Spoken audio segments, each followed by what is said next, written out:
Good morning, distinguished guests, ladies and gentlemen, and welcome to the Singapore International Cyber Week 2024. My name is Wayne Chan, and it's my pleasure to be your host this morning. Now, we have an exciting lineup of international panelists here with us today to share their perspectives on the theme, Has the Era of Tech Broken Multilateralism? Now, we'd like to encourage our audience to pose questions for our panelists through Slido by scanning the QR code as shown on the screen. Now, in this session, panelists will explore the impact of the technology era on multilateralism and the role of the UN in fostering global collaboration. They will discuss how nations can strengthen multilateralism to ensure that it is open and inclusive, where every country's voice is heard and included. And now, without further ado, to deliver his welcome remarks, please join me in welcoming Dr. Muhammad Maliki bin Osman, Minister in the Prime Minister's Office and Second Minister for Education and Foreign Affairs. Minister, please.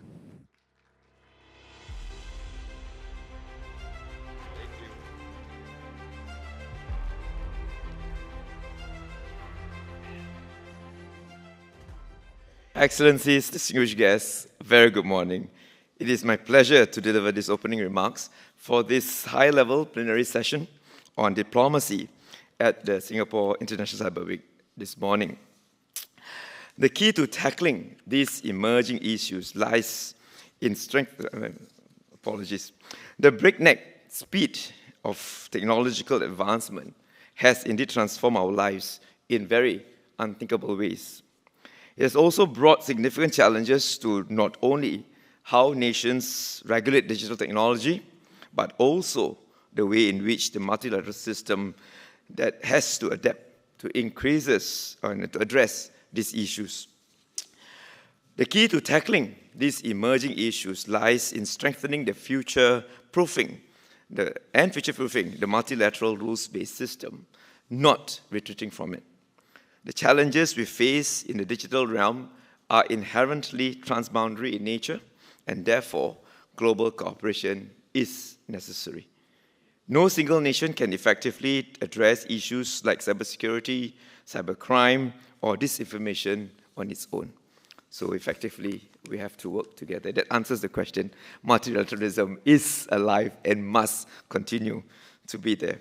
It is for this reason that Singapore strongly supported the adoption of the Pact for the Future and the Global Digital Compact and the Declaration on the Future Generations during the Summit of the Future at the United Nations last month.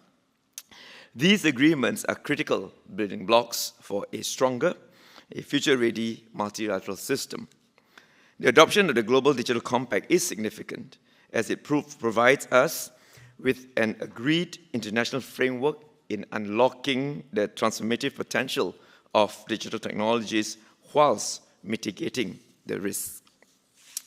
Excellencies, distinguished guests, given that cybersecurity is a key enabler of the digital economy and the achievement of sustainable development goals, diplomatic efforts to collectively strengthen the cyberspace are more essential than ever. Multilateral fora, such as the UN, provide a place where all states, big and small, can be heard and have a stake in shaping the use of digital technology. Singapore is honored to have contributed to this global effort in our capacity as the chair of the UN Open-Ended Working Group on Security of and the Use of ICTs from 2021 to 2025, or what we call the OEWG. The adoption of 3 consecutive annual progress reports by the OEWG by consensus is testament to the commitment of all states towards working together to strengthen the agreed global framework for responsible state behavior in cyberspace. Furthermore, the success of the OEWG in delivering concrete, action-oriented outcomes, including the Global Points of Contact Directory, has helped to put in place the tools necessary to enhance global cooperation towards an open, safe, stable, accessible, peaceful, and interoperable cyberspace. At the regional level, Singapore is actively involved in ASEAN's cybersecurity initiatives. In 2018, ASEAN became the first and still the only region to adopt, in principle, the 11 UN voluntary non-binding norms of responsible state behavior in cyberspace. The completed ASEAN norms implementation checklist was presented at the 9th ASEAN Ministerial Conference on Cybersecurity yesterday. We are also encouraged by the strong regional commitment to strengthen the global cybersecurity architecture. In February 2024, ASEAN member states agreed for Singapore to fund and host the physical facility of the ASEAN Regional Computer Emergency Response Team, or CERT. We were pleased to have the presence of ASEAN member states and dialogue partners at the launch of the ASEAN Regional CERT physical facility yesterday as well. Beyond the good work that is being done, both internationally at the UN and regionally at ASEAN, Singapore has also been working to keep up with the latest cyber threats across many areas. We published the updated Operational Technology or OT Cybersecurity Master Plan in August 2024, which builds on the original master plan to lay out the next tranche of efforts to address OT cybersecurity, given the shifts in its threat landscape and operating environment over the past 5 years. We have also just published the Safe App Standard 2.0 to further address challenges associated with high-risk mobile applications involving transactions that can result in significant financial losses. The reality is that the bad actors are constantly finding new loopholes to exploit, and we will have to constantly need to upgrade our capabilities and regulatory frameworks. This is not just at the national level. We also require dynamic collaboration at the regional and multilateral level to keep up with an increasingly complex cyberspace. Singapore is committed to working with our international partners and other relevant stakeholders to continue to advance policy discussions, governance frameworks, and practical solutions to preserve international space and security in the domain of cyberspace. Even as we focus on how we can improve specific ongoing and new cybersecurity initiatives, I would also like to hear your thoughts on how we can continue to build trust and commitment in multilateral efforts in an inherently challenging security environment. So I look forward to a fruitful discussion on this topic. Thank you very much for your attention. Thank you. Thank you so much, Minister, for the insightful welcome.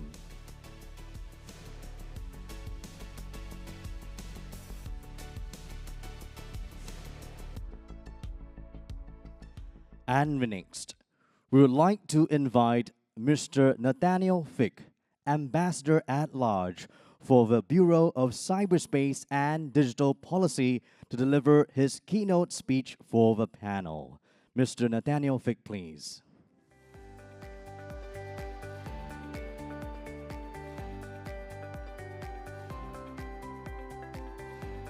Good morning. Dr. Maliki Osman, thank you for that thought-provoking introduction, and I'm thrilled to be here back at Singapore International Cyber Week. I see Minister Josephine Teo sitting here in the front row. Minister, a pleasure and honor to be back. David Koh and the team have created truly the premier international gathering on cybersecurity, and when David asked me to participate this morning, I confess, my first reaction was that the title of the event was a little bit provocative.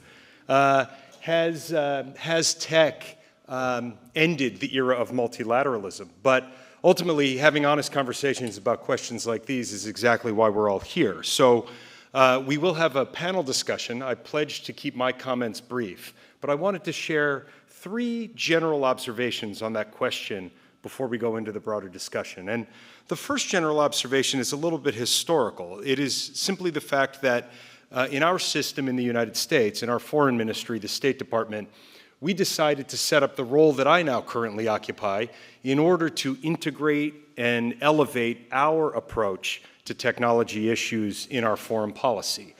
And as we did that, we have set out to build capacity throughout our ministry. We set the objective of training a cyber and digital officer to put in each of our embassies around the world by the end of this year. That was an ambitious target when we set it 2 years ago, but we will achieve it here in the next couple of months. We also changed the selection criteria by which American ambassadors are selected. So there are about 5 criteria every year, and in this past year, for the first time, one of those criteria is an understanding of these issues and a commitment to weave them into every aspect of his or her policy positions in that embassy. So all of that is to say that from our organizational perspective as the US government, we believe we are in a world now where technology is foundationally a part of every aspect of our bilateral, multilateral, and functional diplomacy. So that is the first point that I want to make. Tech issues are foundational now to our foreign policy. They are mainstreamed. They are not a functional topic off on the side. Second, historically and today, we have a strong and proven commitment to multilateralism.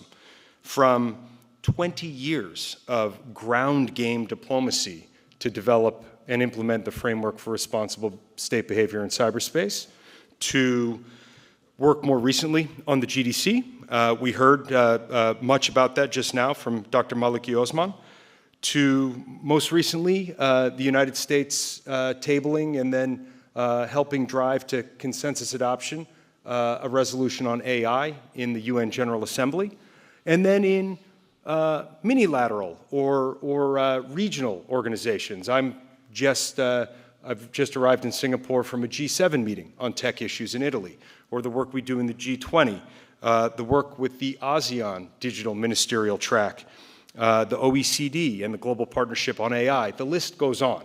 My point is only the United States has been and will remain deeply committed to multilateralism on cyber and digital issues.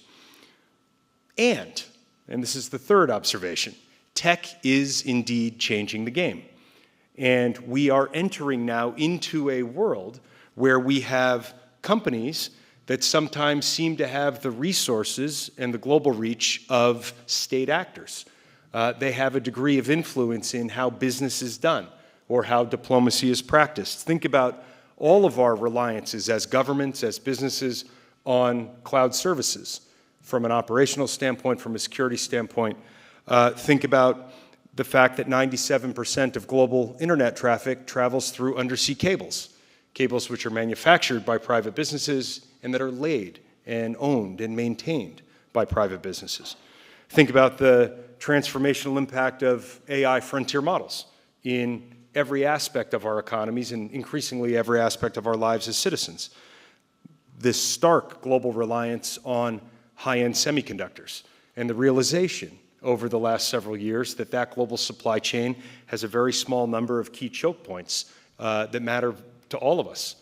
Anyone who has a phone in his or her pocket, of course, is reliant upon these. So from a technology standpoint, the talent, the R&D money, the attack surface we care about protecting, most of this sits in the private sector. And so we are at this moment where I think we can ask an academic question, which is really, are we moving beyond the Westphalian multilateral era of international relations?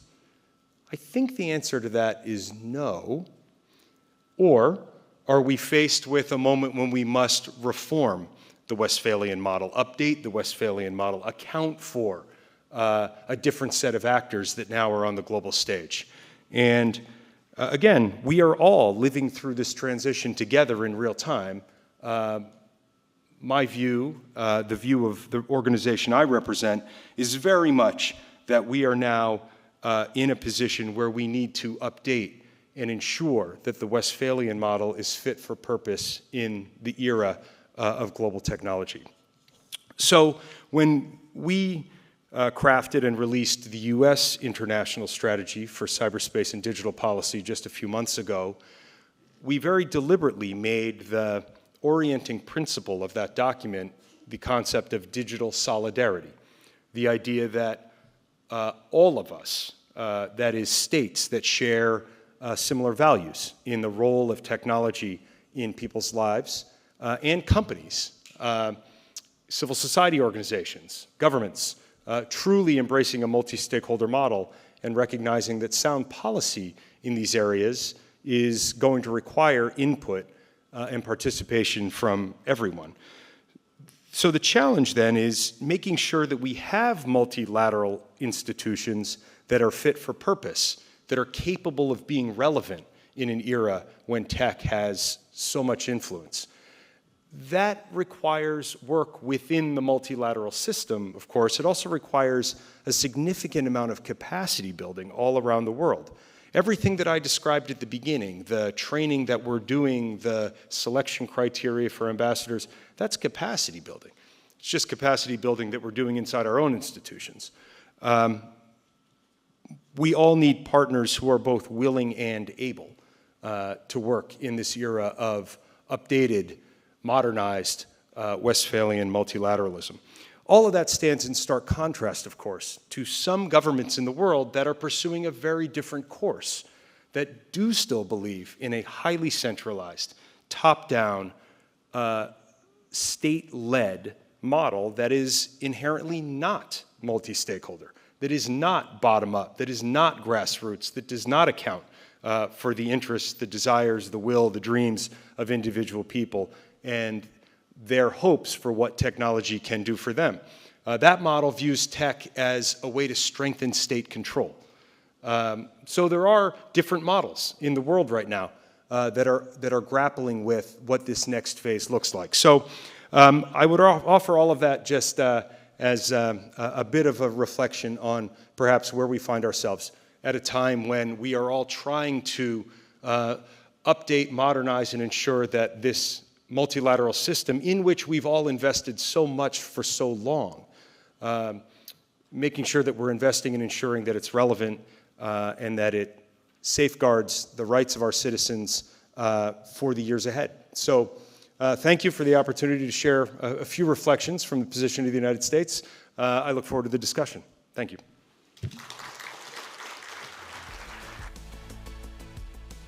Thank you, Mr. Nathaniel Fick.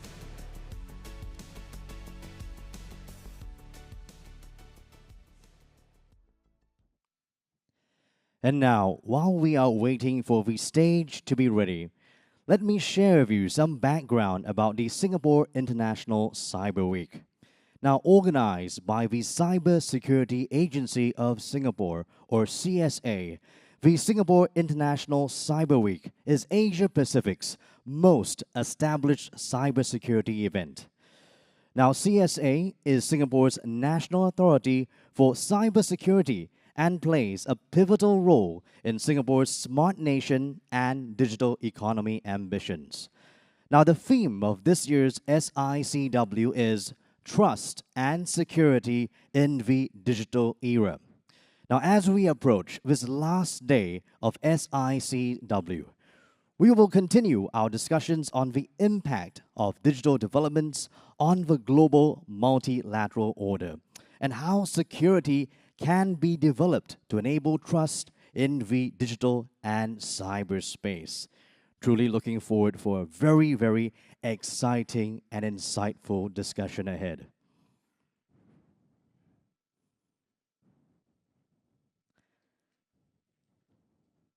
And now,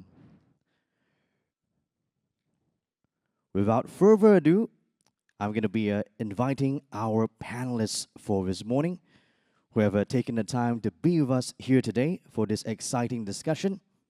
So please join me in welcoming them to the stage. First of all, we have Manu LeBlanc, Coordinator for Cyber Issues, European External Action Service, European Union. Amit Shukla, Joint Secretary, Cyber Diplomacy, E-Governance, Ministry of External Affairs, India. Dr. Muhammad Maliki bin Osman, Minister in the Prime Minister's Office, Second Minister for Education and Foreign Affairs, Singapore. Nathaniel Fick, Ambassador at Large, Bureau of Cyberspace and Digital Policy, United States. And our moderator for this morning is Mr. Situraj Ponraj, Director of International Policy Office at the Cyber Security Agency of Singapore. Wonderful to see you again on the stage, Mr. Ponraj. And without further ado, hand the panel over to you. Good morning, Excellencies, distinguished panelists, distinguished guests, colleagues, and friends. Welcome to the first SICW high-level panel on diplomacy on the topic, Has the Era of Tech Broken Multilateralism? We've already had the privilege of listening to two very thoughtful sets of remarks by Dr. Maliki and Ambassador Nate Fick, and I hope to be unpacking some of the streams and threads that they have already presented before the audience later during the discussion. Today is the last day of SICW 2024. For the past few days, we have heard discussions on digital governance, regulating the tech industry, balancing security and innovation in the digital era. And perhaps today is a good time, this is a good opportune moment to bring these topics together in the context of international cooperation and what it means for multilateralism, which has been thus far the cornerstone of international diplomacy. Yet, there is a sense, or perhaps a concern, that tech has put multilateralism under pressure. The rise of advanced technologies has significantly reshaped global politics, economies, and communication. As digital platforms, artificial intelligence, and cybersecurity challenges grow in influence, they have disrupted traditional power structures and international cooperation frameworks. Ambassador Nate Fick and Dr. Maliki have spoken a little bit about this. This has led to questions about the relevance and effectiveness of multilateralism, the system by which nations collaborate on global issues through institutions like the United Nations or the World Trade Organization. Some argue that the fast pace of technological change and the growing dominance of tech giants has weakened multilateral efforts, creating new global divides. Others believe that tech could serve as a catalyst for reinventing cooperation on a global scale. And therefore, this tension prompts a critical debate. Has the era of tech broken multilateralism, or is it merely transforming it? This is a complex question to consider. We are glad that you are with us today, and I'm happy to have our distinguished panelists who are all in cyber diplomacy to tease out the perspectives. And I'll be quickly going into the discussion. But before that, just want to remind that this is an interactive session. Please join us by putting your questions into the Slido. There's a QR code that's been put up and which will be put up down the discussion. I would like to see your questions in a while. But let me begin with the first question to Dr. Maliki. Dr. Maliki, in your view, how successful have multilateral institutions at the global or regional level been at addressing the challenges and needs of the digital era? Where have we done well, and where is more work needed? Well, I think if you look at the whole notion of cybersecurity and digital issues, we know it's an issue that has got no passports. So it's really transboundary, and key to it is really the important for us to come together and create frameworks that allows for some space that we agree to work together on. So to the recent Global Digital Compact during the Summit of the Future is a good start for us to get at the international level, at the multilateral level, to discuss where the frameworks ought to be and how do we move forward from there. What's critical is really countries or nations coming together, agreeing on these frameworks, and subsequently work on implementing this framework. So I think we are on the right track. The OEWG at United Nations that was chaired by our permanent representative there has worked very, very hard with the 3 progress reports, looking at different areas that we have agreed upon. So I think key to it is really how do we continue to implement those agreements, at the same time recognizing the fact that there will be new challenges that comes along. And the willingness to come forward, willingness to continue to be at the discussion table and bring as many people on board as possible, and subsequently create that safe space, both at the national levels and international levels.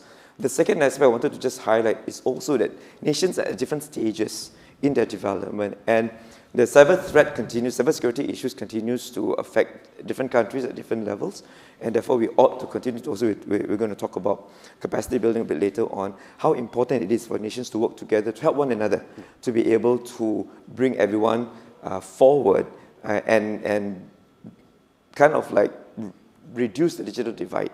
Because I think when we talk about cyberspace, international issues of this nature, we need to make sure that countries are moving forward together. Thank you, Dr. Maliki. I'll turn to Manon now. Manon, you come from the EU, you represent the EU.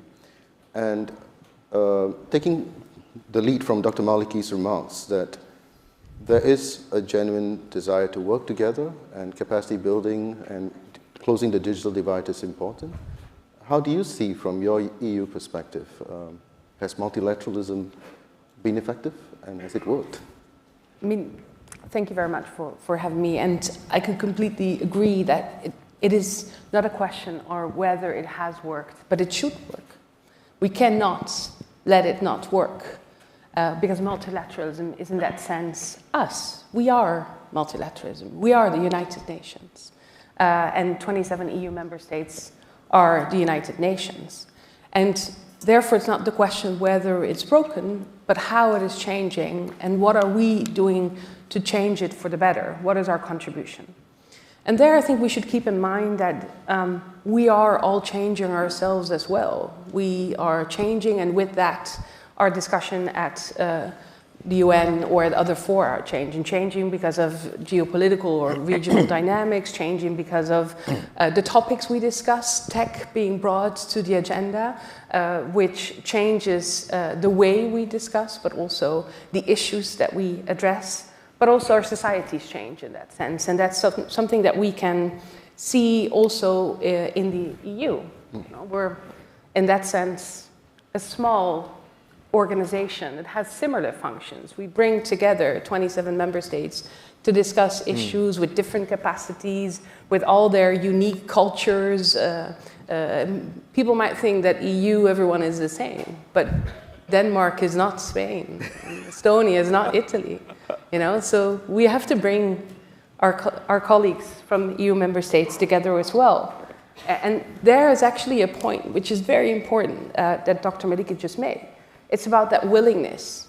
It's about that safe space, that willingness to really come together and to address global challenges together. That means that if we decide that we want a global digital compact, that is what we will get. If we decide that we want a permanent UN mechanism, that's what we will get. But it is up to us. But if one of us decides to spoil and to sow chaos, that's also what we get. So therefore, it's really up to us to not only show responsible state behavior in cyberspace, but also show responsible behavior in the cooperation that we are actually bringing to bear in the benches of the United Nations. So it is about that willingness to come together to find these solutions, which is in all of us and all of our responsibilities. Thank you, Manon. Coming together, creating safe spaces brings to mind something that Ambassador Natvik, I'm going to turn to him, where at this point where tech has also brought other players onto the stage, especially tech companies. There have been growing voices that, given the tremendous resources that big tech companies and industry possess today, it would be necessary to also give them a voice at the decision-making table at multilateral processes. At the same time, there's also recognition that governments are ultimately responsible for national policy decision-making. Ambassador Nate Fick, how can we balance these two views to ensure that governments can still play their traditional role while allowing for meaningful participation by non-state players like industry and civil society groups? Thank you for the question. I think it gets at the heart of how multi-stakeholderism works. And my view on this is shaped a little bit by having spent 8 years on the board of a great American university. And anyone who has spent time in higher education is actually familiar with multi-stakeholderism. Most universities function via a shared governance model, where the president of the university, the faculty of the university, and the board of trustees of the university all have a more or less equal say in how the organization gets governed. So multi-stakeholderism is an effort to ensure that the views of civil society, the views of companies, and the views of governments are all accounted for inside our multilateral and inside our national decision-making. And at the end of the day, when the decision is made, the decisions in a multilateral system are made by the governments. So I think we should be quite clear on that. But we need to have a process if we're going to arrive at the right outcomes that account for the input of these very important actors. And I can give you one very concrete example from this region, which is the work that Google is doing to lay undersea cable in the Central and South Pacific. This is a project that is driven primarily by market demand, where governments are spending very little money, and yet people in island nations across the Pacific are getting connected to the 21st century global economy for the first time. The 11,400 people on the island of Tuvalu will have a connection to prosperity, to inclusivity, to opportunity.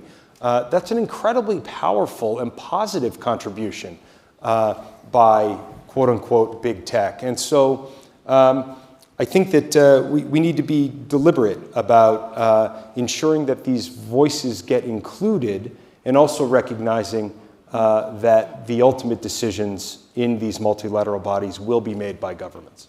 Thank you very much, Ambassador Fick. Ambassador Shukla, India has a very vibrant industry, as well as you yourself have been involved in multilateral processes, including at the UN OEWG.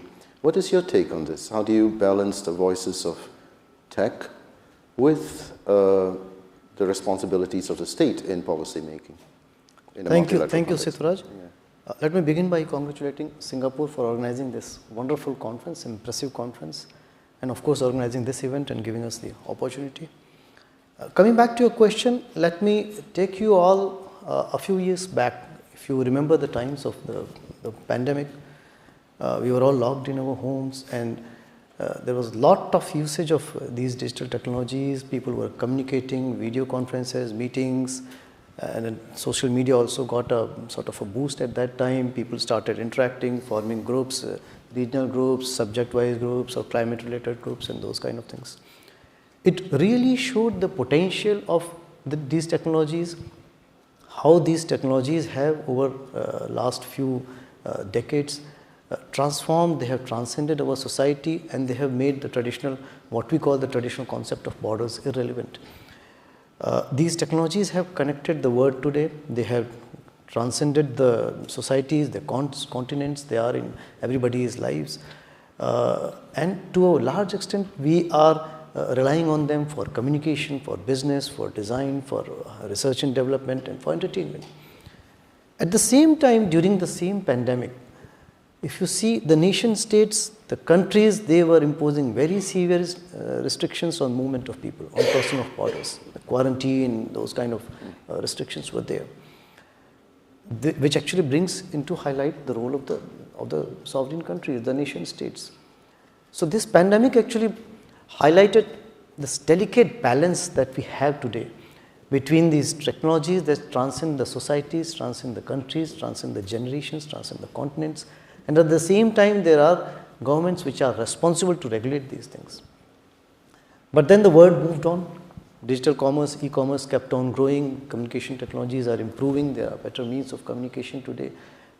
The boost in the digital activities that came during the time of the pandemic, that was not really a sort of a temporal phase. It kept on growing from there. And it has sort of not seen to go back. The e-commerce and the electronic trade has made the traditional concept of national economy somewhat blurred. The economy of one country today is not really entirely contained in the territorial jurisdiction of that country itself. The economic impacts of economic activities in one country affect not only the neighboring country but countries far, far away. You remember the 2008 financial crisis, ripples were felt all over the world to varying extent and all. So we all are very, very connected. At the same time, we also see that there are responsibilities of the nation states of handling these situations and then its repercussions and its finer, I would say, elements involved. These technologies also bring with them certain challenges. A single person sitting in one part of the world can affect the life of another person in another part of the world. The attack on critical infrastructure in one country can impact critical infrastructure of many other countries, in fact disrupts many economic activities all over the globe. Cyber criminals can operate with a lot of significant anonymity from virtually anywhere in the world. So these technologies have also brought lots of challenges. And these are by default inherently, they have this in their nature that they are trans-border, they are transnational, they are international. So no single country can alone, as the Honorable Minister said, that no single country alone can handle this. It requires cooperation, it requires coordination, it requires collaboration. And multilateralism provides that platform where you can have international treaties, conventions, standards, collaborations, frameworks, where governments, nation states who are responsible for example, law and order and those kind of sovereign functions, they can collaborate and they can work together. At the same time, we also realize that these entire set of activities in the digital realm are actually driven by private companies. We have to acknowledge that what we see today as digital economy or the digital world, it's actually a product of their innovation. We have to acknowledge that, and we do not want to stifle that. Whatever we do, we must encourage their innovation, we must encourage their independence and the way they have been functioning, and we should promote them. Now, how do we balance this? I think the multilateral institutions that we have today, they have started discussing digital technologies and the other technologies of ICT in the cyber domain, but in peaceful manner. There have been the GGE and there has been the OEWG, for which again I must compliment Singapore for steering it wonderfully forward. But what we need probably is, when we are looking at this sort of crossroads where we are looking at how multilateralism is going to get reshaped, what we need today is to ensure that just like the technologies which are all inclusive, which are all pervasive, which includes everybody, which touches everybody's life, the multilateral institutions or framework that deal with it, they also need to be all inclusive. They also need to include everybody. They also need to include every country. Every country must have a voice, from the global north, from the global south. They all must be represented on the table. They all need to have their voice and they all need to have a say, because these technologies touch everybody's life. So when we look at multilateralism, we say that, okay, this is going fine, but probably for this one, we need to have a relook. How do we reshape it so that everybody is included? These technologies are a wonderful symbol of inclusivity. These technologies include everybody, they touch everybody. So the multilateral framework that we have, they should also reflect this. And therefore, I would repeat what my Prime Minister a few weeks back said in the United Nations, that reform is the key to relevance. If it is not reformed, it is going to become irrelevant. We need to look at it, we need to ensure that the multilateralism stays relevant and stays in keeping in times with the nature of these technologies. Thank you. Thank you, Ambassador Shukla. Reform is, and I think that is actually a point at which our panel would like to tease a bit more. And I just want to pause here. We've got 20 minutes left of this discussion. There have already been questions coming. If you have a burning question you'd like to ask the panelists, please put it into Slido and the QR codes through the QR code. But I'd like to turn to this reform because actually diplomacy is where these two meet. The countries working together and working with technology and cyber diplomats today, digital diplomats today, are actually dealing with these complex issues. And I think Ambassador Fick sort of brought out the idea if the Westphalian system was is still intact or it was still working. I don't want to sound pessimistic, but I think that generally he was talking about the Westphalian system. But let me ask a question then. How do you, as people practicing cyber diplomacy, how do you see the role of traditional diplomacy evolving in response to what we have just covered in the first 20 minutes of this conversation? How can traditional diplomacy and traditional diplomats respond to the challenges of the digital future? And if you could design an ideal digital diplomat, how would he look like or she look like? Dr. Maliki, maybe I'll send the question to you first. I've been doing diplomacy work for quite a bit. This new categorization of cyber diplomat is quite interesting because it really depends on the skill set that you have. And first, as a diplomat, you do need to have a certain skill set, right? Build trust, build relationship, be able to connect with people.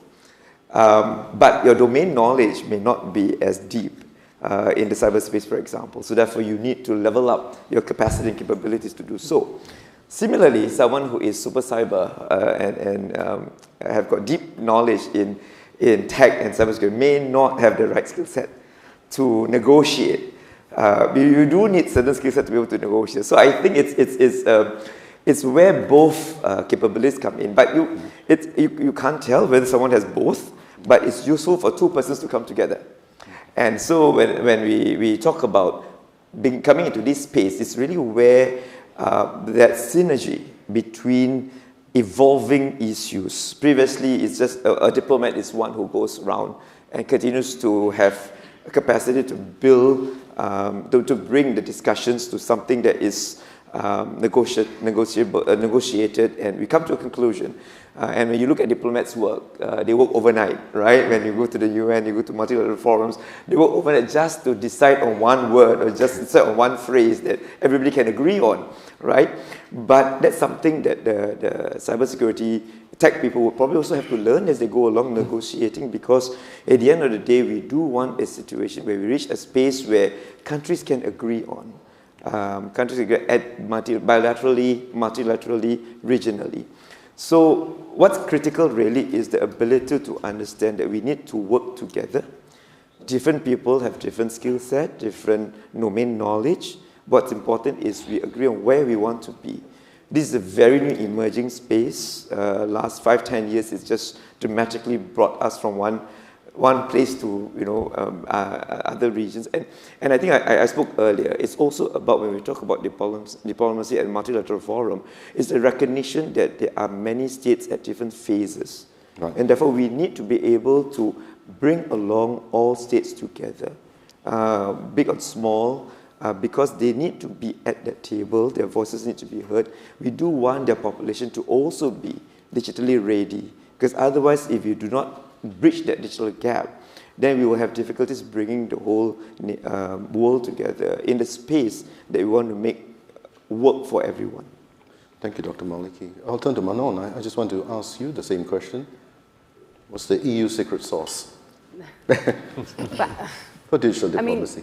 Cyber diplomacy is indeed quite a relatively new field, right? Also in the EU, when I started years ago, we had a few cyber ambassadors, a few diplomacy task forces, cyber diplomacy task forces within the MFA.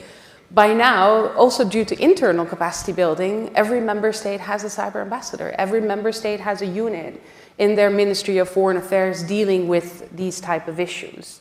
So the ideal diplomat, the ideal cyber diplomat, is one indeed that knows necessarily about these issues, but is foremost also the connector between communities.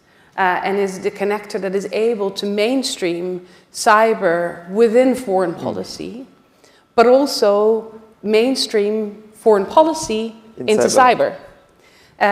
Because if we look at cyber and also the different communities that we are working with, we're working with cybersecurity specialists, we're working with cybercrime specialists, law enforcement, judicial authorities, with the ministries of defense. And basically, we need to make sure that there's a continuum between these activities. There's a connection between these activities. So it's important that we are, in that sense, building the capacity of diplomats, not only our own, but also around the world. And the EU has several projects around the world building diplomacy capacity, cyber diplomacy capacities, to ensure that actually we can meaningfully engage as diplomats on this issue while having the knowledge of our experts brought to the table. So it's really this connecting factor that is important. That's interesting, Manon. Thank you. I remember some conversations we've had where the idea is that in order to be an effective digital cyber diplomat, you have to be bilingual or trilingual, which is what I think Dr. Maliki and yourself were speaking about, that you should speak the language of tech, you should speak the language of diplomacy, you should speak the language, so you become a polyglot in a sense. Ambassador Shukla, your thoughts on this? No, thank you. This multilingualism. Actually, how we see at it is, we have had in the past subjects like, say, the climate diplomacy, or there is trade diplomacy, and those kind of fields.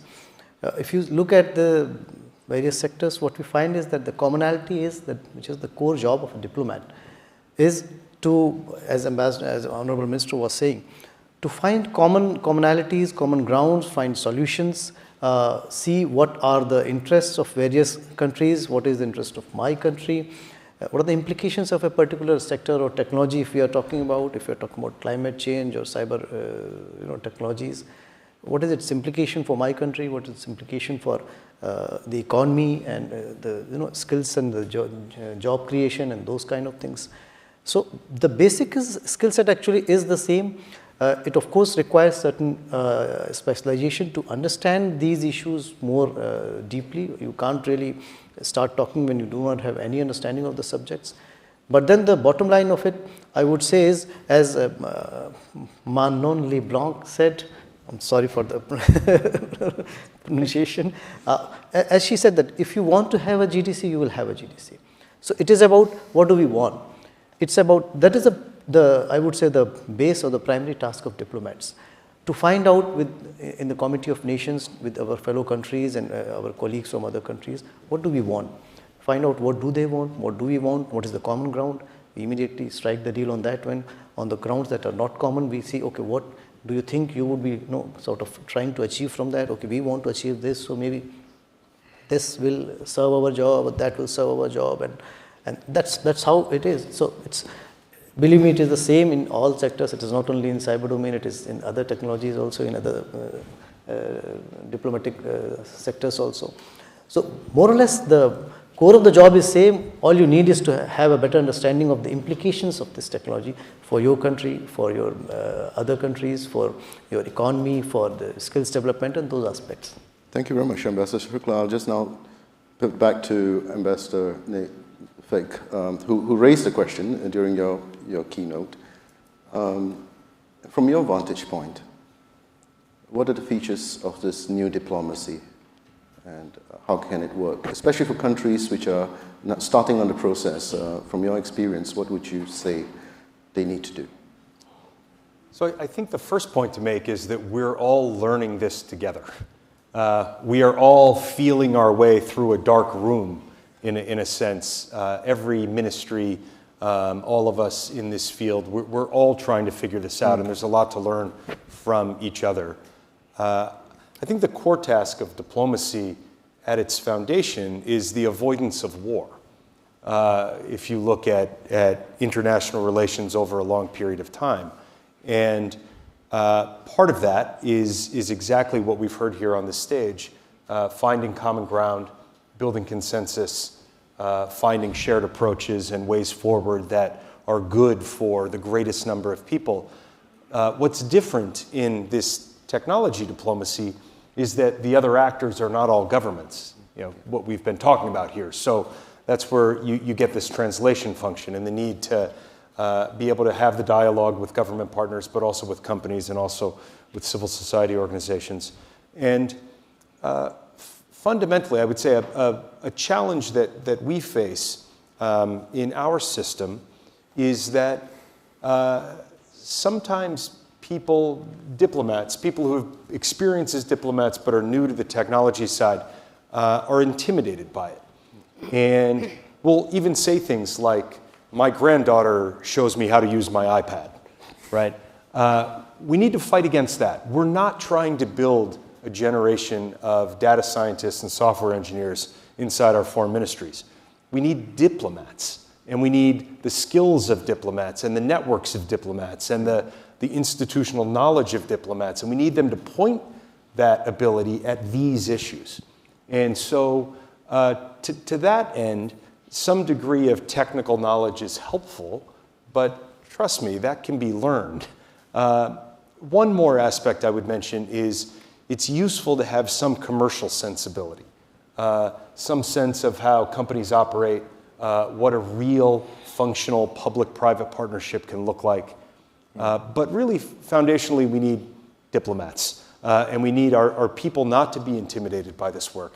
And I think we're seeing it work its way through our system, and I wonder if we will reach a point in the future where we don't have dedicated cyber diplomats anymore necessarily, but it has been so thoroughly mainstreamed that all of our diplomats have a fluency and a capacity with these issues because these issues are interwoven into every aspect of our diplomacy.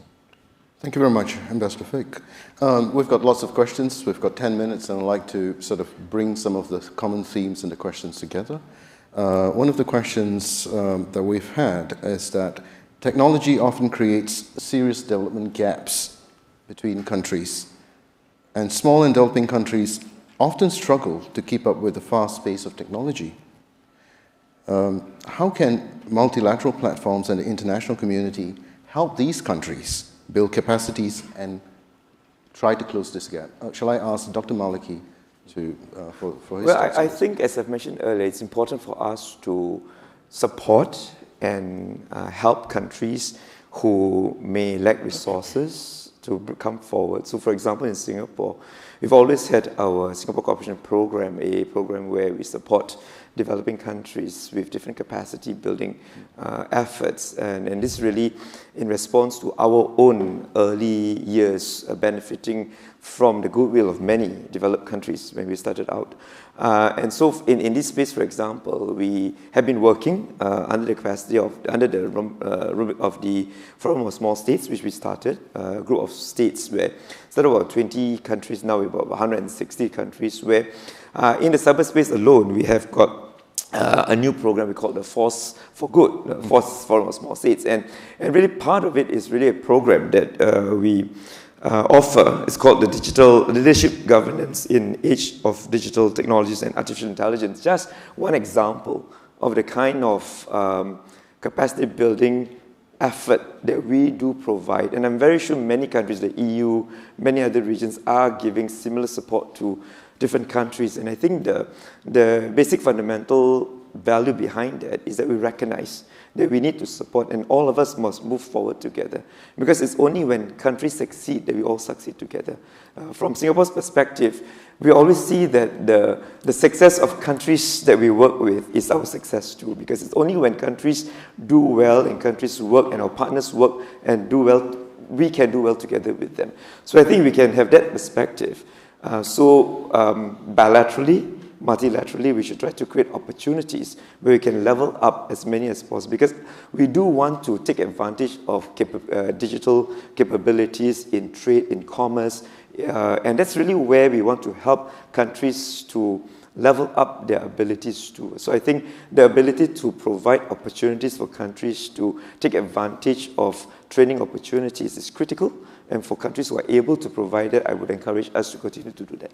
Thank you, Dr. Maliki. I'm just going to turn to Ambassador Shukla. Technical assistance has been something that... No, thank you. We actually very strongly believe in this, that capacity building is very important, because as you mentioned, that this advancement of technology has in itself created a kind of inequality. Certain countries have very good and advanced technologies available, all the resources available, but a large part of the globe does not have the same things. So we have been advocating, and I would reiterate that it is probably the collective responsibility of all the countries to ensure that this the digital divide is bridged. We actually have proposed at the OEWG capacity building portal to ensure that all the resources are pooled together by all the countries, and then we can so that the collective effort is there for bridging this digital divide. We can match the requirements of one country which is ready to offer some courses or training capacity building courses, and the other country which really needs them. So we have actually proposed a portal to pool in global resources. So I fully agree with what Honorable Minister said, that it is our collective responsibility to bridge the divide. This advancement of technology has itself created a kind of inequality in this sense. So we need to bridge that. Thank you. Thank you, Ambassador Shukla. You're speaking, of course, about the Global Cyber Cooperation Portal, which is now been presented at OEWG and received as a possible one-stop portal for all countries to access information about capacity building activities. I've got one more question that's coming up. We're down to 4 minutes, but I think this is a question that's worth having. I'll be turning to Ambassador Nate Fick with this question. Many countries are coming together now to form groupings with a common agenda and common objectives. Do these mini-laterals, or rather plurilaterals, help strengthen multilateralism, or are they a threat? And despite differences, can we still work together on addressing global cyber incidents together? Ambassador, your thoughts on this? My view of multilateral organizations is they sit across a spectrum, of course. You have very narrow groups that can be extremely high efficacy because they are highly like-minded. But they may have lower legitimacy because they're less inclusive. And then you have groups that are very inclusive, so they have high legitimacy, but they have lower efficacy. It's harder to get broad multilateral groups to move quickly and be bold. And there's a role for both. And I think one of the challenges or constant tensions of multilateral diplomacy is recognizing that these are all different tools, and there's a time to use each one. So I do think there's a role for these smaller groups. There's a role for the Quad in the Asia Pacific. There's a role for the G20. There's a role for the OECD. And there's a role for the UN General Assembly. And each of them need to be fit for purpose. That is, they have to be modernized in a sense so that they are able to tackle important issues in this cyber and digital world. Thank you, Ambassador Fick. I'm going to turn to Manon with another question that's come in. You may speak a little bit about the previous questions, Manon, if you like. But I would like to raise this question which has been put into the Slido. We've been speaking about global platforms, the UN and so on. What role can regional organizations play in contributing to the strengthening of global digital governance? Manon. And that a question in 2.5 minutes, Situ. So lots of time. Lots of time. Yeah, I mean, I think what is important is that we need to realize what are region organizations and what do they do and what added value do they have into the discussions of global governance. And when I look at my own organization, EU, but if I also look at the work that we, for instance, do in ASEAN Regional Forum, it's bringing states together. It's bringing states together to share ideas, to see what is feasible, what are things that we can bring to the multilateral, to the UN level, in order to further flesh out and see if we can get consensus with the global community. At the same time, we can also see how we can take things from the multilateral system to implement. And a good example, for instance, is your norms checklist. Norms that have been agreed at the level of the United Nations, bringing that to the regional level and say, how do we actually implement that? What kind of instruments do we need for that? And that relation, equal to what Nate just said about other formats, has its own added value in the system. The EU is obviously unique in this context because we are more than a region organization. We're a political union, we're family, and in that sense we have a single market that we work together and that we also protect through cybersecurity regulation and practices. But in essence, we do the same. We bring together states around common objectives, around a shared vision of an open, free, stable, and secure cyberspace, and we develop ideas, mechanisms, instruments, networks that we use in order to secure ourselves, but also to bring that to a global platform to support others, to drive ideas for that global vision that we have together. So that is something that we do, and maybe let me pick up on the capacity building, because I think that is of essence.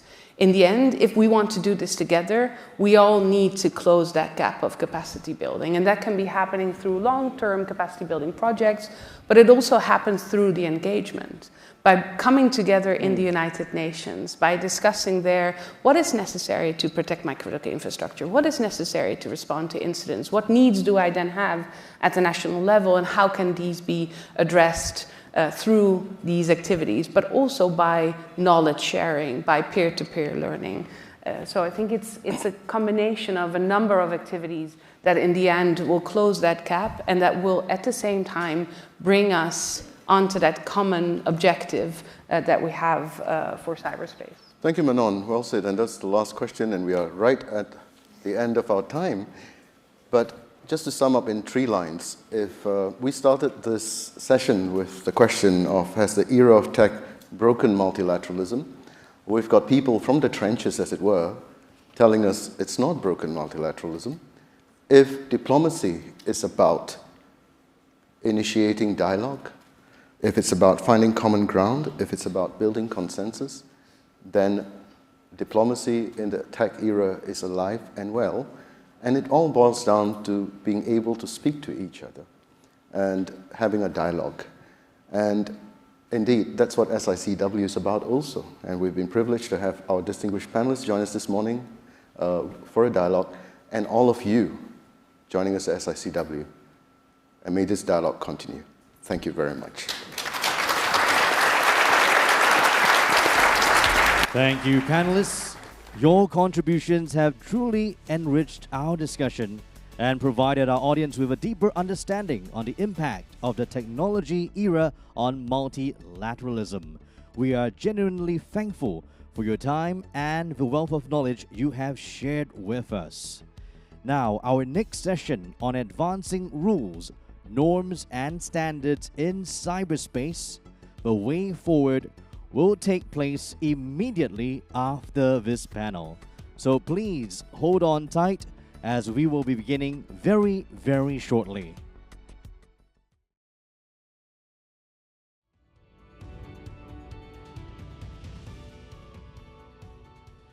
Distinguished guests, ladies and gentlemen, good morning and welcome to our next panel on advancing rules, norms, and standards in cyberspace, the way forward. Now, this session will examine the path forward for advancing global rules, norms, and standards in cyberspace. Panelists will discuss the role of the UN in driving multilateral collaboration and how the international community can band together to build a resilient and trustworthy digital environment for the future.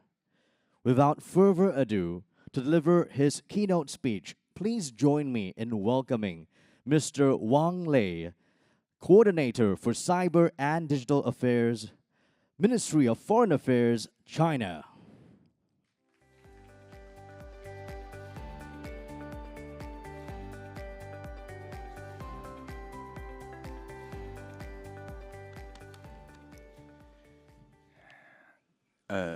Dear colleagues and friends, good morning. First, I want to thank the invitation from Singapore government for having me here. And also, it's a great pleasure to come back to the Singapore International Cyber Week. The theme of this panel is the advancing rules, norms, and standards in cyberspace, the way forward, which comes at the right time in face of the changing and the turbulent cyberspace. With the nature development of a new round of scientific and technology revolution. Cyberspace has deeply intervened with the real world. Geopolitical conflicts and cyber confrontation, mutually interacting and overlapping. The risks and challenges in cyberspace have become more complex and diverse.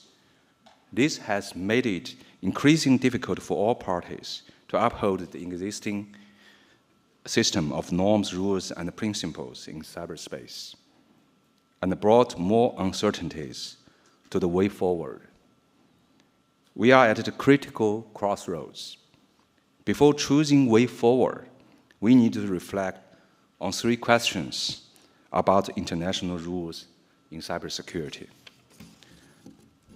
Question 1, are we still in the same international system? Cybersecurity is a global issue and requires global solutions, but some countries, out of their geopolitical interest, have walked away from the true multilateralism and adopt a confrontational, small group approach to global issues. Take ransomware as an example. The growing threat of a ransomware organization has become a common challenge for all. But in the year 2021, some countries put forward a counter-ransomware initiative and deliberately exclude certain countries like China. Interestingly, senior US officers have been busy hyping up the so-called World Typhoon hacking group, which they put it has allegedly launched cyber attack against critical infrastructure in Guam. However, according to serious reports published by National Computer Virus Emergency Response Center of China, this group is an international ransomware organization. The truth of World Typhoon is that US intelligence agencies and cybersecurity companies conspired to spread disinformation about China in exchange of congressional budget and government contracts. The security of undersea cable is another example. During this year's UNGA, individual country along with its allies issued a joint statement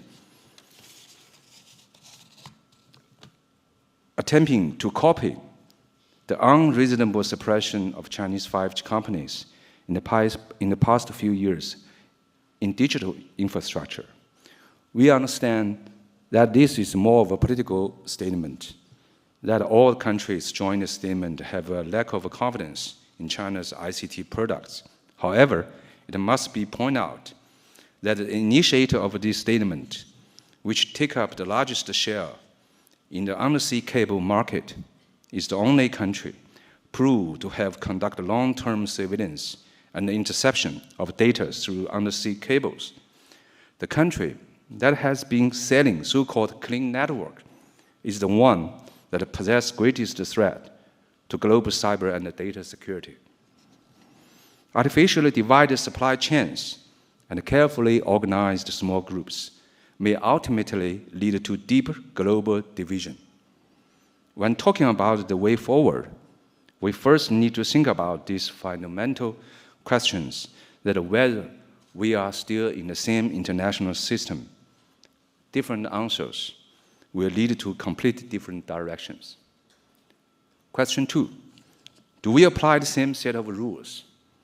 After years of a strenuous discussion, the UN has successfully adopted the framework for responsible state behavior in the use of ICT, which is the most important achievement of UN cybersecurity process and only universally recognized international rules in cyberspace. However, shortly after that, we regret to see individual countries brazenly violate these commitments and claim that other countries' critical infrastructure are legitimate target under certain circumstances. Considering that this country has invested the most and owns strongest cyber military capabilities, this has been pursuing aggressive cyber strategy. On top of that, this will undoubtedly put global critical infrastructure at a great risk. For China, this risk has been proven to be a real threat According to the reports of the relevant Chinese cybersecurity agencies and companies, the US government has deployed hacker groups such as APTC 39 and APTC 40 to carry out long-term malicious activities such as pre-positioning access against global critical infrastructure, including those in China. CI security is a common concern of all, whether in China, Europe, Singapore, the United States, or other countries. The development of a digital economy and the society has become highly dependent on the CI security. Recognizing and accepting this vulnerability is crucial for countries, especially major powers, to jointly maintain peace and stability in cyberspace by formulating and adhering to the same set of rules. No country should think it can unilaterally define rules from a position of strength. China is willing to engage in dialogue with all, including the United States, on the basis of equality and mutual respect to building consensus, the common rules, and the security boundaries.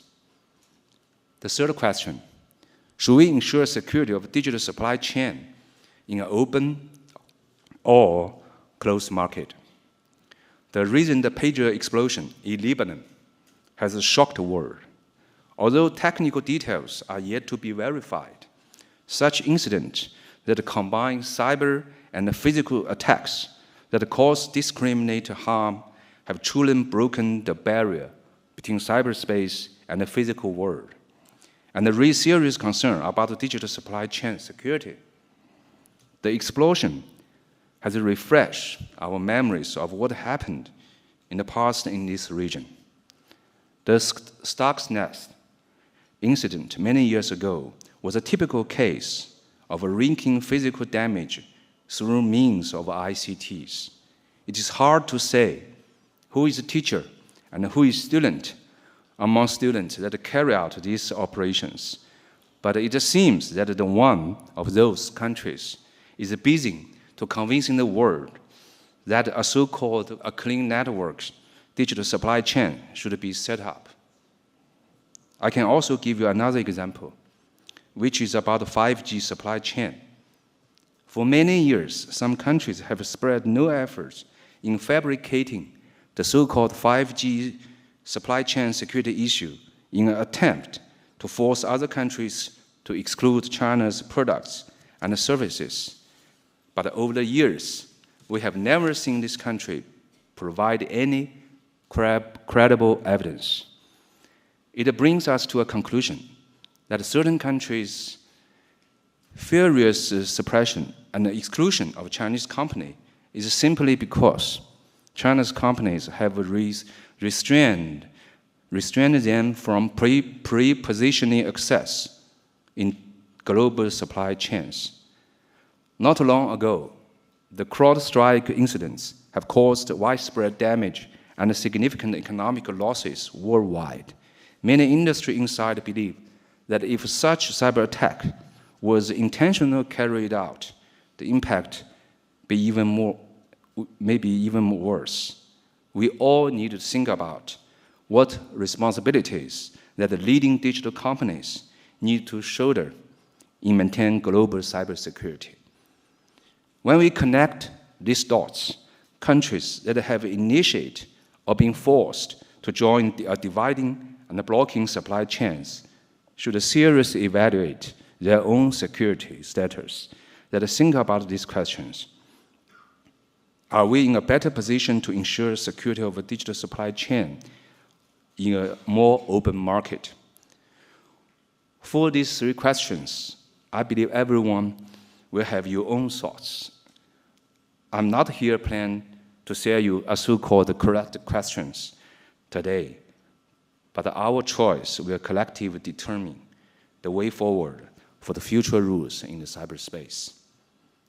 Dear colleagues and friends, the third plenary session of the 20th CPC Central Committee confirmed once again that the Chinese modernization will be achieved through peaceful development.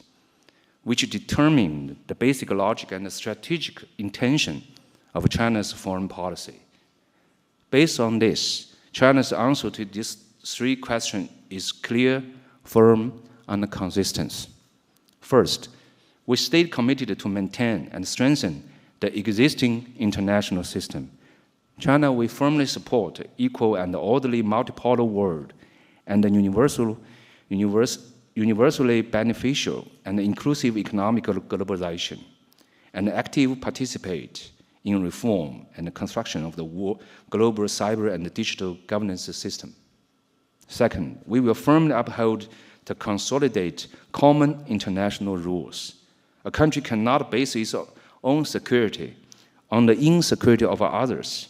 Upholding the security of ICTs requires countries to join, develop, and abide by the same set of international rules.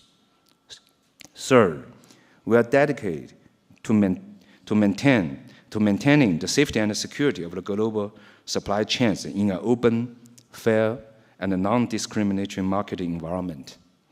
National security needs need clear boundaries and set in a reasonable manner. As a responsible major country, an economy with advanced digital industry, and a vendor with a good record, China is ready to provide you with a more open, safe, and secure alternatives for cyber and the digital supply chain. Thank you. Thank you, Mr. Wang Lei, for your insightful sharing.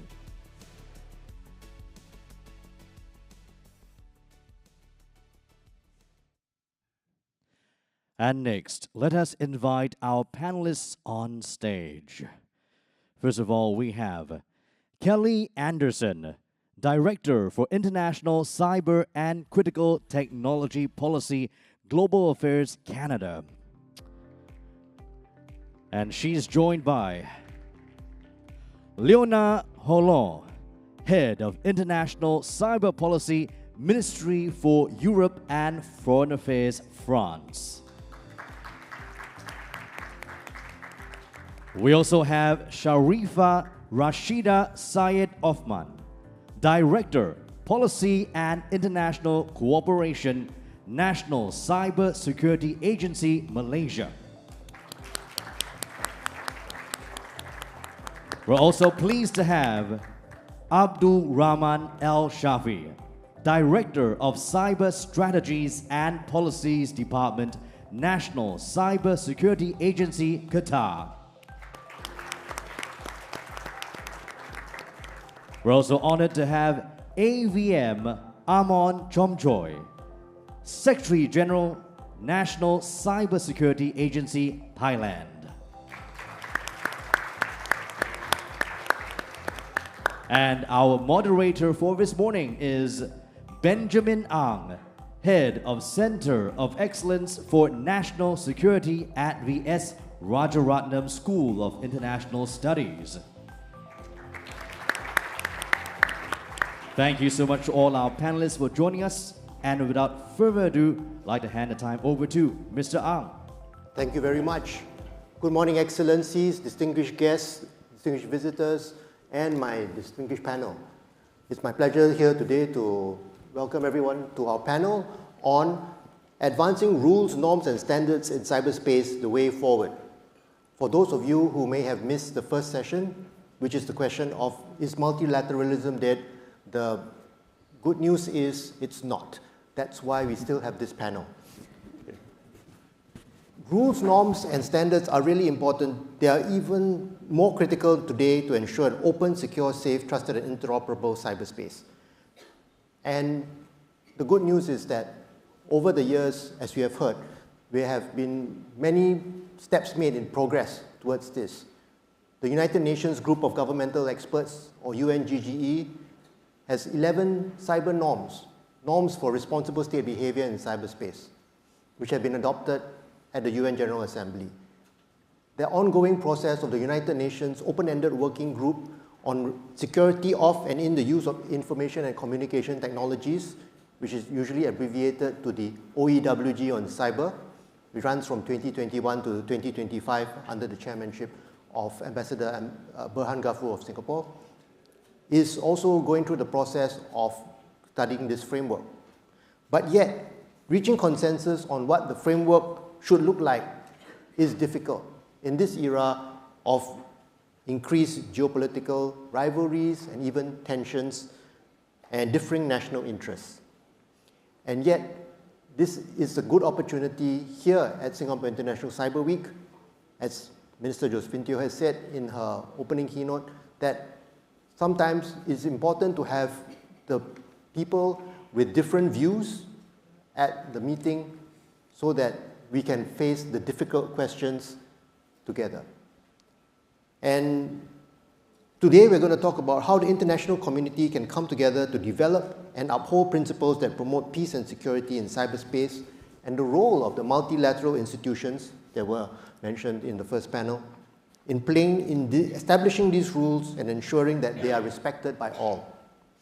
And we'll talk about the path forward for advancing global rules, norms, and standards in cyberspace, and the role of the multilateral organizations in driving collaboration, especially with the multi-stakeholder community.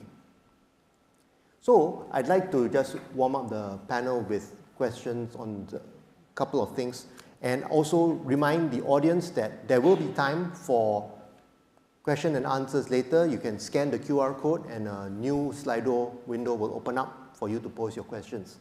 But first, I'd like to ask the panel, what do you think about the developments now at the United Nations discussions on rules, norms, and standards of responsible state behavior?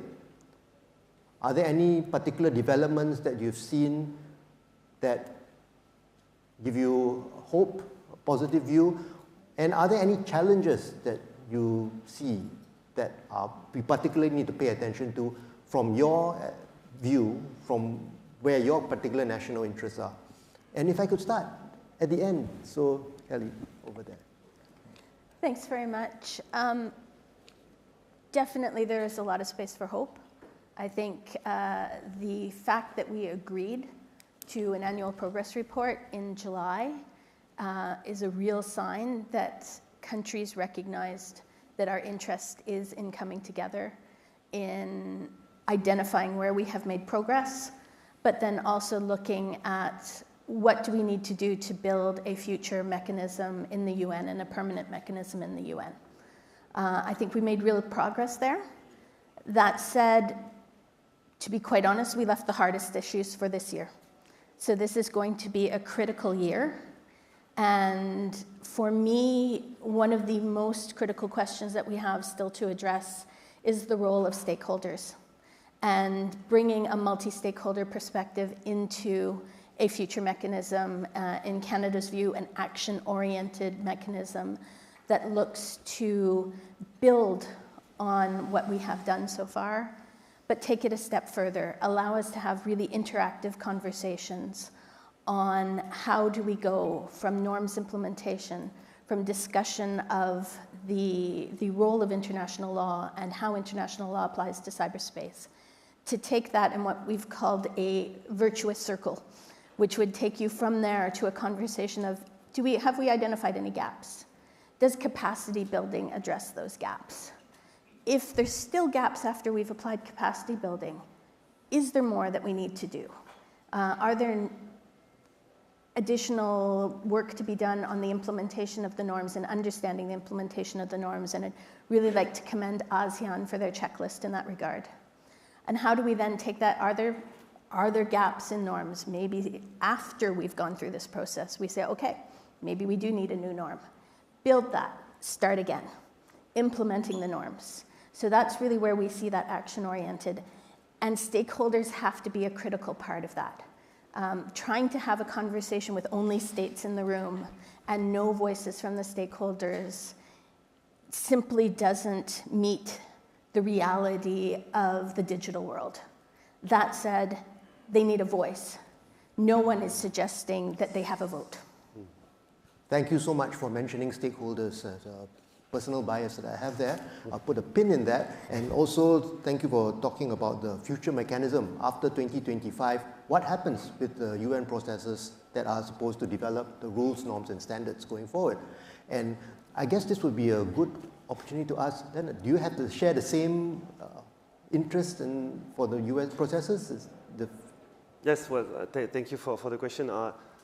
I'll start with taking a few steps back, and you were asking about reason for hope. There's one main reason for hope is that 10 years ago, we laid the foundation for what we call now a normative framework for responsible state behavior in cyberspace. And it's still there. It's still widely agreed, and it still serves as the foundation for our work at the UN. So that's a reason of hope. And it was twofold, this foundation laying. First, 2013 states agree on the fact that international law applies to cyberspace, which means all the elements of international law aimed at, for instance, preventing conflicts. As Ambassador Fick was saying, our job as diplomats is to prevent conflicts. So all the elements regarding peaceful settlement of disputes, for instance, all these things entailed by the UN Charter, they apply to cyberspace. And also 2 years later, we agreed on additional voluntary commitments, what we call now the cyber norms, with very important things in there, such as positive norms, as we call it, where countries commit themselves to better protect their critical infrastructure, to better cooperate in the protection of this critical infrastructure worldwide. So that's the foundation. So now what do we have to do? What's the remaining task? And maybe the most difficult one is implementing this normative framework. And there are some countries who may want to implement it, they are willing to implement it, but they are not always able. So we need to find ways to assist countries who are willing to implement these norms to do so. And for that, we thought that the current format of discussion that we had, temporary groups of discussion, were not the best suited. So that's why we came up 4 years ago with a proposal for a future mechanism that will be permanent, which we call the Program of Action, whose ambition is to turn, to come from a discussion space to a discussion place where we, on top of that, do things. We actually deliver concrete actions. And I think Kelly already very brilliantly elaborated on the added value of such a mechanism, but that would give a space for states to discuss implementation of norms in details, to share good practices about how they implement norms, to report voluntarily on how they implement norms, and to assist each other in doing so. Thank you. And also talking about the future mechanism, clearly that's on the minds of a lot of nations. And it may be on your mind as well, Rashida. But of course, they did mention implementation, and Malaysia plays a key role in the norms implementation list that Kelly spoke about. I'd like you to talk about that as well, in addition to what you think about the UN process. Thank you very much. I think I do not have to repeat what I think Study and Joanna said about the progress that we have made so far in terms of finding the best way for us together works into making sure that cybersecurity is something that is at central of every single discussion, and to the end where it becomes embedded and seamless in every day of our life. In this regard, the process that we are doing in every segmented fragment of negotiations that we have. Coming back to the element of cybersecurity itself, I think to respond to what ASEAN have done, cybersecurity will be the best effective if it's being implemented in a top-down approach. That is actually what I think ASEAN has benefited when our ASEAN leaders instruct the working level, the SOMs, to actually look into how, in principle, we can operationalize and implement the 11 norms. Never that we knew that this would be a very, very important thing, and towards the end of the process of OEWG, we saw that this is where we really need to demonstrate the outcome of what we have done so far. One thing that we have heard from the day one is the importance of us protecting critical infrastructure. We know that in the norms actually speaks very detailed in a way of how important, even in the UN negotiation, how important for us to ensure that we protect the critical infrastructure. But reality is, in the negotiations that we have, we know that there are some states that may not have even designate and put what as the specific sector that is recognized as critical infrastructure.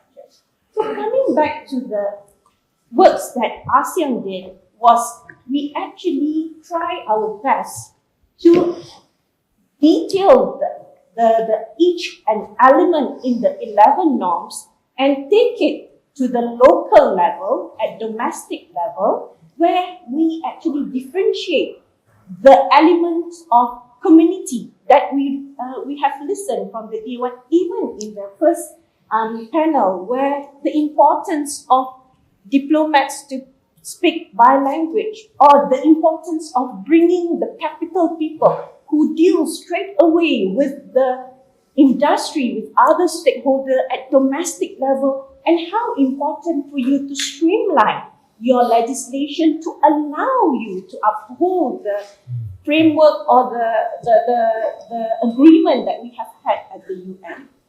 In the checklist, if I can just explain a little bit further, we actually put a detail step by step, depending on how your priority at national level, and it is voluntary. You can pick and choose what is your priority based on the element. The most important element is cybersecurity, which is the risk assessment. There are 5 pillars of the checklist, which focus on the importance of policy, the importance of operational, the importance of technical level, legal, and diplomacy, where we believe that by assisting that, each and ASEAN member state will benefit, and I think that it will also contribute to any other member states to compare and complement with the elements that have been put by our chair in our 3rd annual progress report of the things that we will discuss in the next substantive OEWG before we conclude it in next July. Thank you so much, Rashida. And I think that's a really important part about the rules and norms and standards is how we implement them.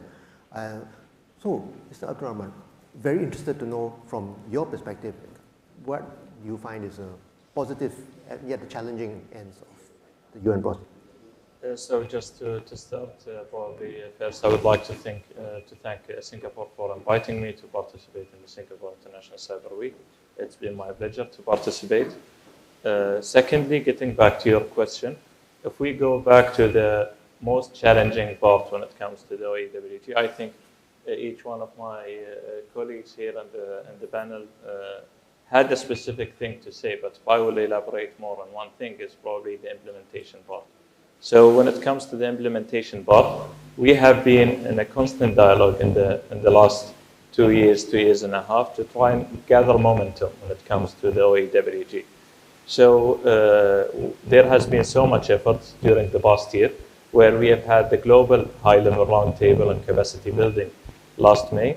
And then later on, we've had the intersessional dedicated meetings where we had experts to brief the delegations on how it goes forward in each and every pillar.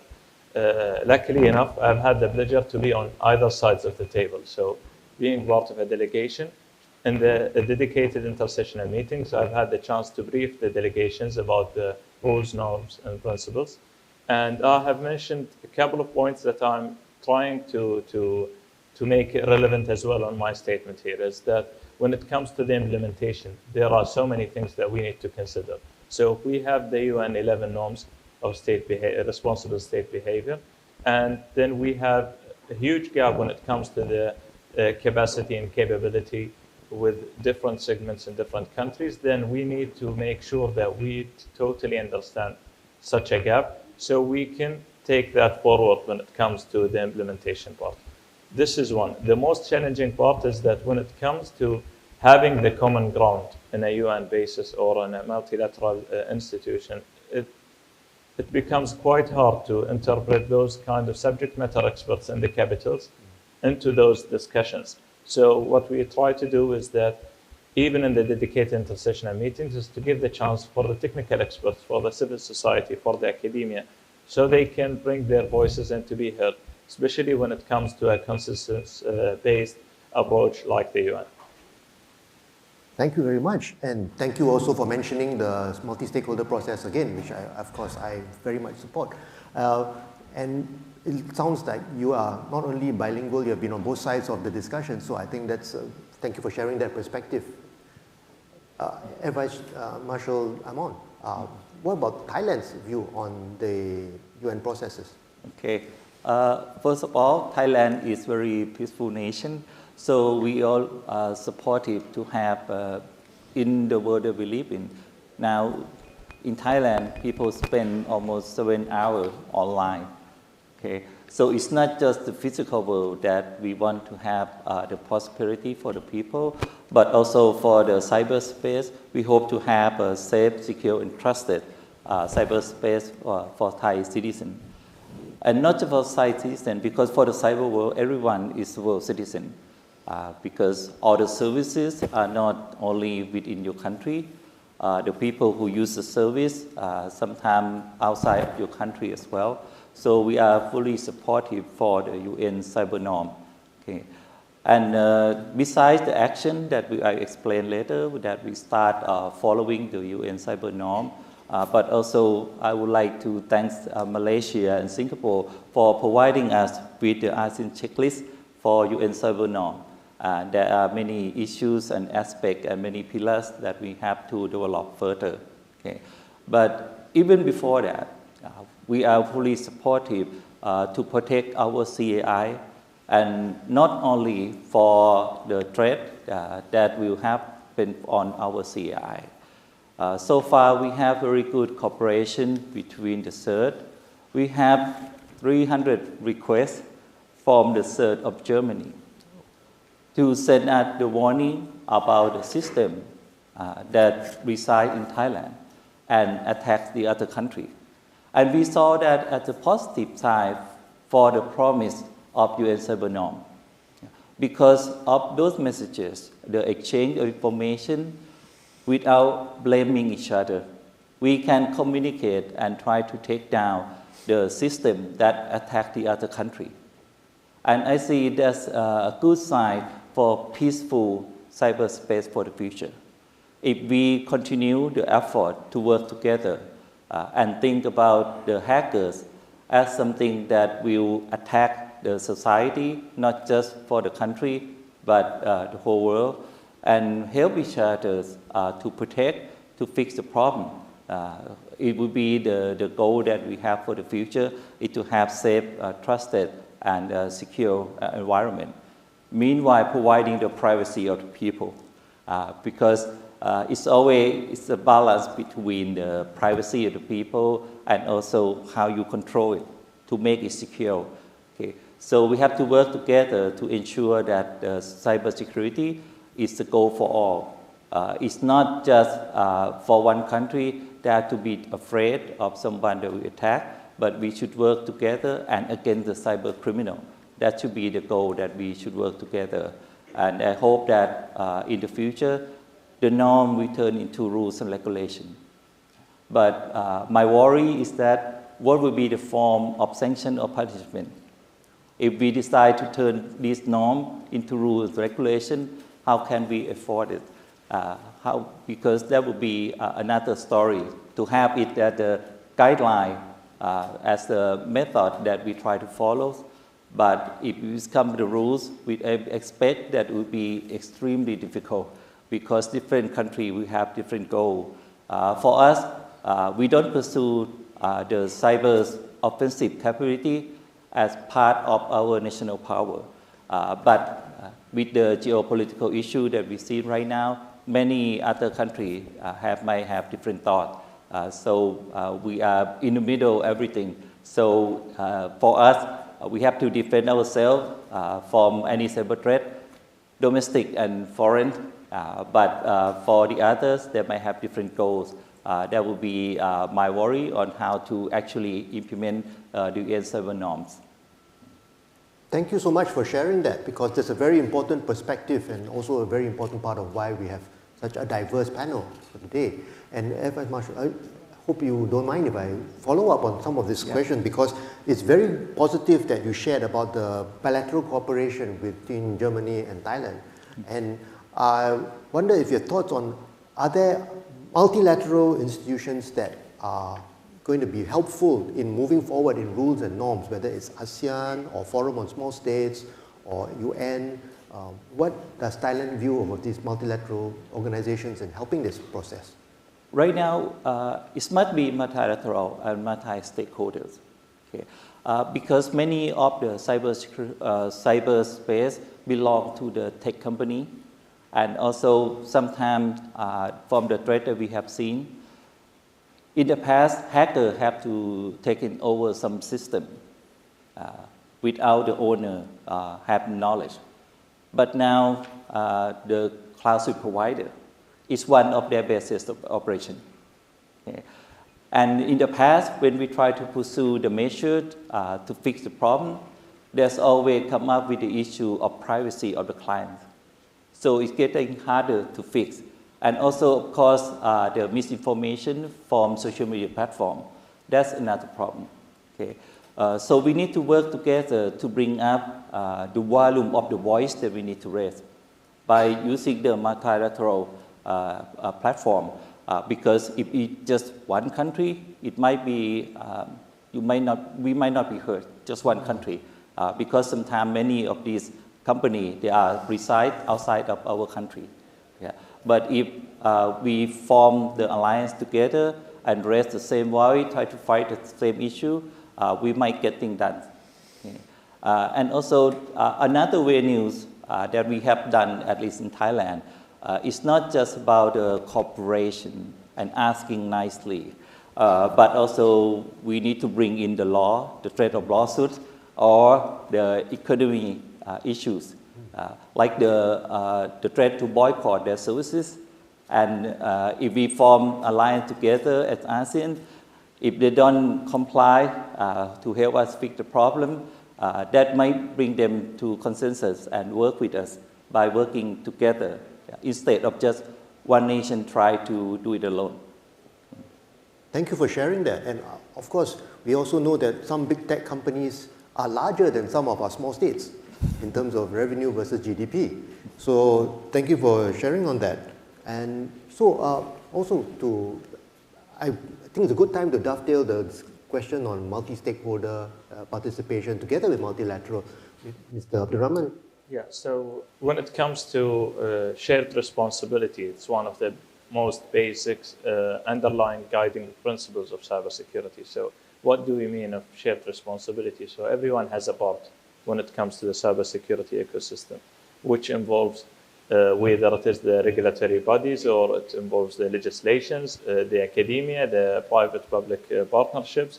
So everyone is involved in that circle. So when it comes to involving multi-stakeholders, whether it is in the multilateral processes or even nationally when it comes to one nation. So why do we involve them? Because if we involve them into the discussion, probably whatever we are going to end up with as an end product would be very helpful and can be implemented and adopted by the national perspective. And when it comes to the regional perspective as well, it's like building a building. So if you go with the foundations right, then you build the first floor, the second floor. Probably you can go to as many floors as possible. But if you don't have the basics right, you don't have the fundamentals right, you don't have the foundations, then probably something would crack in the middle. So this is why I believe that involving the multi-stakeholders audience would be very beneficial when it comes to any cybersecurity discussions, whether it is the rules, norms, and principles, or even if we are talking about threat intelligence, if we are talking about capacity and capability building, because everyone has a role to play.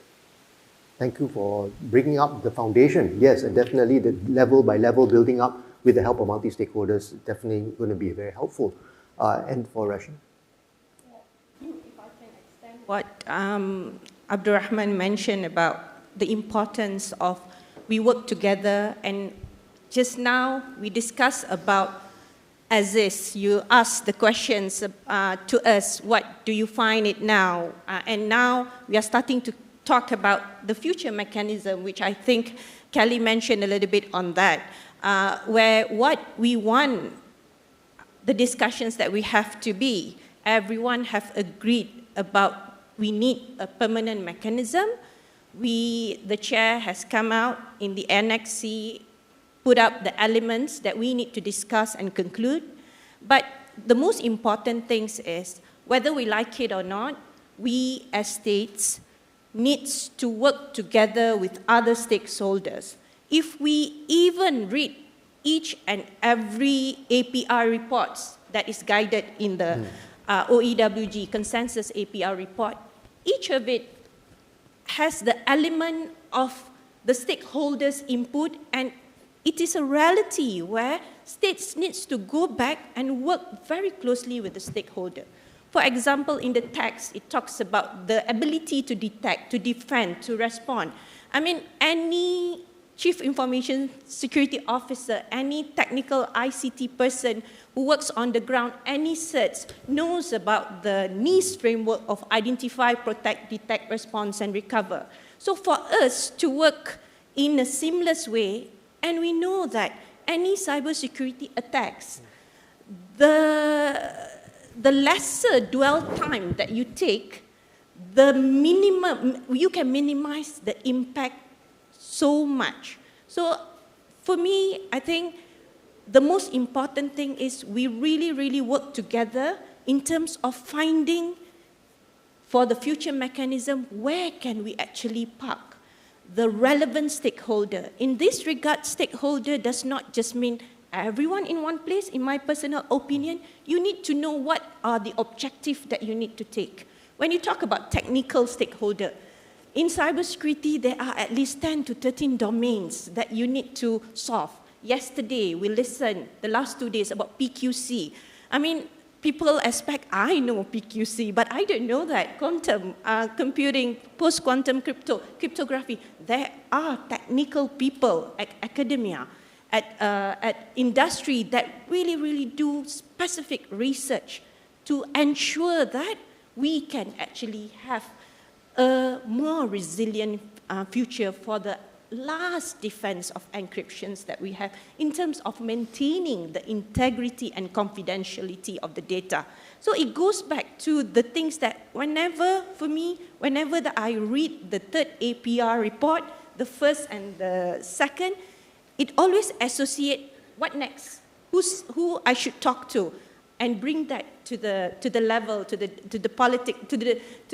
local level, to the policy level, and work with a relevant stakeholder together. So. Thanks for drawing that out of the annual progress reports and giving a very specific example of how specific stakeholders can be engaged for this process. And I'm so relieved that our institute is also looking into post-quantum cryptography as well, since you raised it. Okay, Leonard. Yeah, thank you. I like the concept of shared responsibilities with stakeholders. If you look at the private sector, for instance, of course, the private sector is a force for good when it comes to cybersecurity, by providing cybersecurity solutions, incident response, knowledge about threat, for instance. In some cases, it's unmatched compared to capacities by states. But the private sector, or part of it, can also be a force for not so good. And there are several aspects in it. For instance, when a company would commercialize products that are not safe and secure by design, which means that would expand the attack surface that states will need to deal with eventually, or when a minority of companies would conduct offensive operation or would sell offensive cyber solutions in an unregulated ways. So these are also things which let me think that the private sector also has a responsibility when it comes to securing cyberspace. And that's the reason why they need a seat at the table, because they bring expertise, but also they have a responsibility. So they need to be part of the discussion according to the principle that Kelly reminded us of, which is a voice, not a vote. So that's really the reason why we want to have them on board when it comes to our future mechanism, which we call the program of action. We really want stakeholders to be there and to be part of the discussion. So for that, we need, I would say, three things. We need to have, of course, procedures that would not allow certain states to veto the participation of certain stakeholders. That's, I think, a very important element. Then we need a diversity of stakeholders. We need a diversity of private companies from all around the globe, not always the same. We need companies from, or civil society organizations from this region here, Asia Pacific. We need companies from Africa, from America, from Europe, from everywhere. And for that, we need to, I think, to make an effort in terms of informing companies, identifying and informing them about what's going on at the UN, because for most of them, they don't have a clue about what we are doing at the UN. So there is a kind of a capacity building aspect in that, where we need to build the capacity of stakeholders to understand and to be able to participate in our discussions. And we need also to maybe to look at very pragmatic things, such as financial support for stakeholders from all around the globe to be able to join our discussions at the UN. And that's something that we are looking at as well when we are reflecting on the program of action. And the third element is that we have to speak the language, more the language of cybersecurity practitioners and maybe a bit less the language of diplomats. We're very at ease with concepts such as norms, CBM, international law, which is not always the case for a cybersecurity company. So that's why in our future work in the program of action, we want to also to have discussion on what we call policy goals. So things that ring a bell for cybersecurity practitioners, for instance, how to ensure the integrity of the supply chain, how to protect your critical infrastructure, how to deal in a cooperative manner with cyber incidents. And we want this discussion on what we call policy goals to be reflected in the architecture of the new mechanism, where we could have working group dedicated to work on these specific policy goals. Thank you. That really sounds like a good call to action for the future mechanism. And I think we can definitely take that to heart for everybody here. Kelly, you have the privilege of being the concluding speaker on this. It's a little challenging because I think most of it's been said, and I very much agree with everything that has been said so far. I think maybe the one piece on stakeholders that hasn't been brought out as much is also their ability to bring capacity, and particularly for developing states, to be able to help them meet their obligations under the norms and their obligations under international law. And I think that's a critical piece as well. If the stakeholders aren't in the room, as Leonard said, if they don't understand the process, they don't understand what the norms are, then how do they engage with states and with the stakeholders in states who, particularly critical infrastructure, who are responsible for actually implementing those norms? I think it's really unfortunate that we see a very small group of states that seem to be afraid to have stakeholders in the room. And one has to question why they are afraid to have those stakeholders in the room. But the vast majority of states want them there. We want to benefit from them. We want to ensure that they are in fact complying as well and aware of their obligations.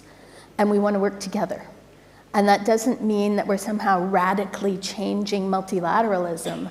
It is still states that are in the driver's seats, but is states that are informed by those that actually have to implement these obligations, particularly when you take it to the domestic level with critical infrastructure.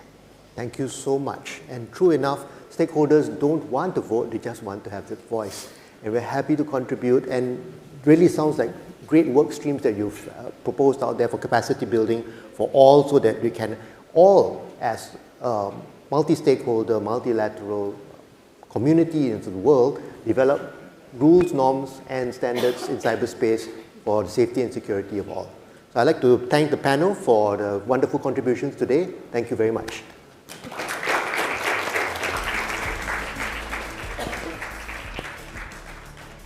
Thank you so much, panelists. Your contribution has truly enriched our discussion and provided our audience and insight into the way forward for advancing global rules, norms, and standards in cyberspace. We are genuinely thankful for your time and the wealth of knowledge you have shared with us. And of course, that brings us to the end of the panel discussion. I'd like to thank our panelists, moderator, and keynote speakers once again. And of course, to our audience, thank you for your active participation and thoughtful questions. We hope that today's discussion has been informative and inspiring for you as well.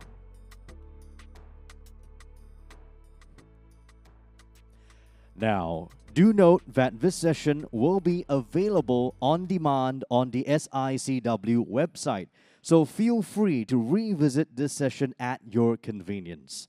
Now, our next session, which will be the HLP session titled, When the Next Disruption Strikes, Who is Responsible for Digital Resilience, will begin at 11:20 a.m. in this room.